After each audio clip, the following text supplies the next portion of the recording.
날마다 솟는 샘물 큐티 메시지입니다. 오늘 큐티 말씀은 고린도전서 12장 12절부터 26절까지입니다. 여러분은 교회에 대해서 어떻게 생각하십니까? 어떤 사람은 교회는 문제가 참 많다.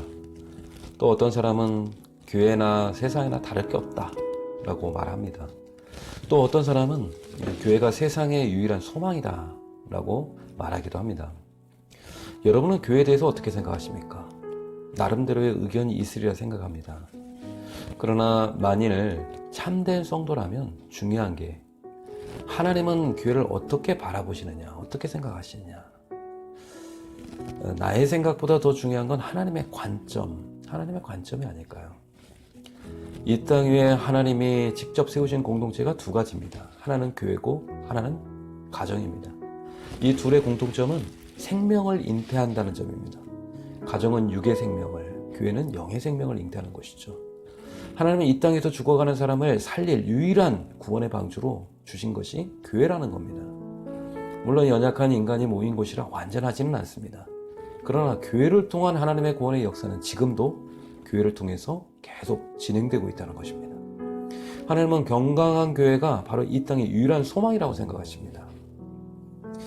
오늘 하루 우리 교회를 위해서 또 교회 목사님과 또 교회의 모든 지체들을 위해서 기도하는 하루가 되면 어떨까요? 예수님의 피값으로 세우신 교회를 위해 기도하는 하루 되시기를 간절히 소망합니다. 하나님 아버지 말씀으로 하루를 시작합니다. 하늘의 양식을 채워주시고 오늘도 때를 따라 돕는 은혜가 나를 붙들게 없소서. 주님, 이 아침 마음의 문을 열고 주의 말씀 듣기 원합니다. 주님의 거룩한 음성을 듣는 시간 되길 원하오니 주님 말씀하여 주옵소서. 사도 바울은 교회 성도들 간의 관계에 대해서 오늘 말씀하고 있습니다. 성경적인 성도와의 관계는 무엇일까요? 오늘 바울은 비유로 설명하고 있는데요. 12절 말씀을 보시면 몸은 하나인데 많은 지체가 있고 몸의 지체가 많으나 한 몸과 같이 그리스도도 그러하니라. 마치 하나의 몸에 여러 지체가 있는 모습으로 교회를 표현합니다. 한 몸에 여러 지체, 이게 교회라는 겁니다. 교회란 뭐냐? 건물이 아니라 지체들 간의 관계라는 겁니다. 관계. 우리 지체라는 말을 우리 교회에서 자주 사용하잖아요. 성도님 한 분 한 분을 가리키는 말이 지체죠, 지체.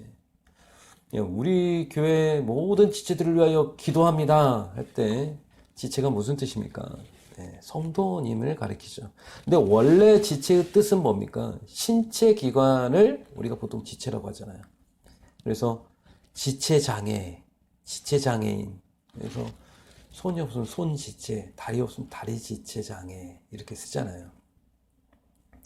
우리는 각각 다양한 모양의 지체들이지만 한 몸이라는 것입니다.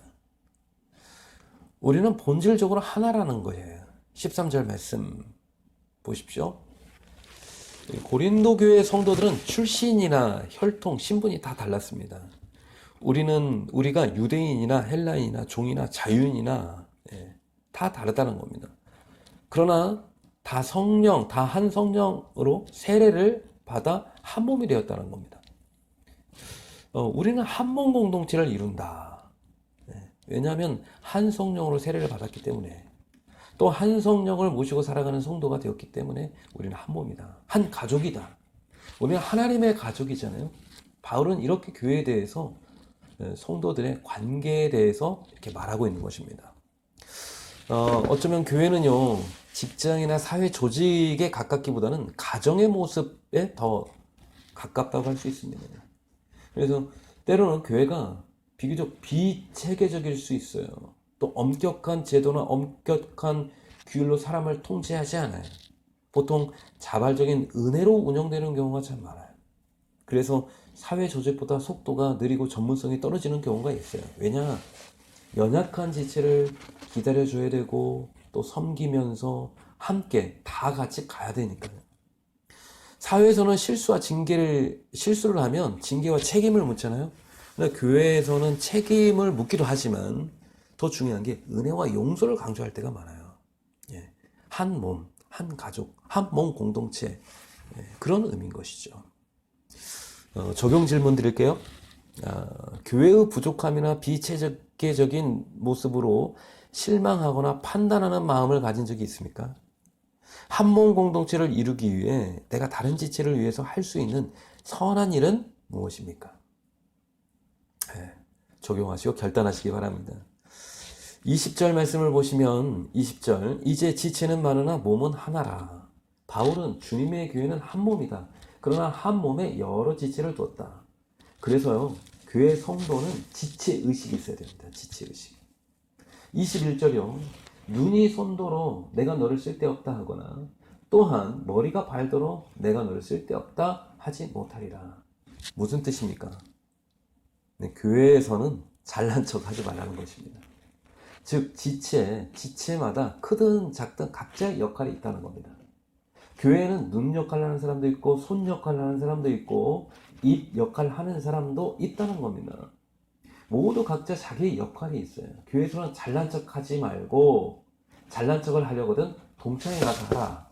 그런 얘기입니다. 22절 보십시오. 그뿐 아니라 더 약하게 보이는 몸의 지체가 도리어 요긴하고. 무슨 뜻입니까? 함부로 다른 지체들을 판단하지 말라는 겁니다. 모든 지체가 다 귀하다는 거예요. 내 눈에 설령 약해 보여도, 내 눈에는 부족해 보여도, 내 눈에는 어설퍼 보여도 교회를 위해서 더 요긴하고 귀하게 얼마든지 쓰임받는 지체도 있다는 거예요. 하나님은 왜 우리에게 이렇게 다양한 지체를 주셨는가? 25절 몸 가운데 분쟁이 없고 오직 여러 지체가 서로 같이 돌보게 하셨느니라. 네.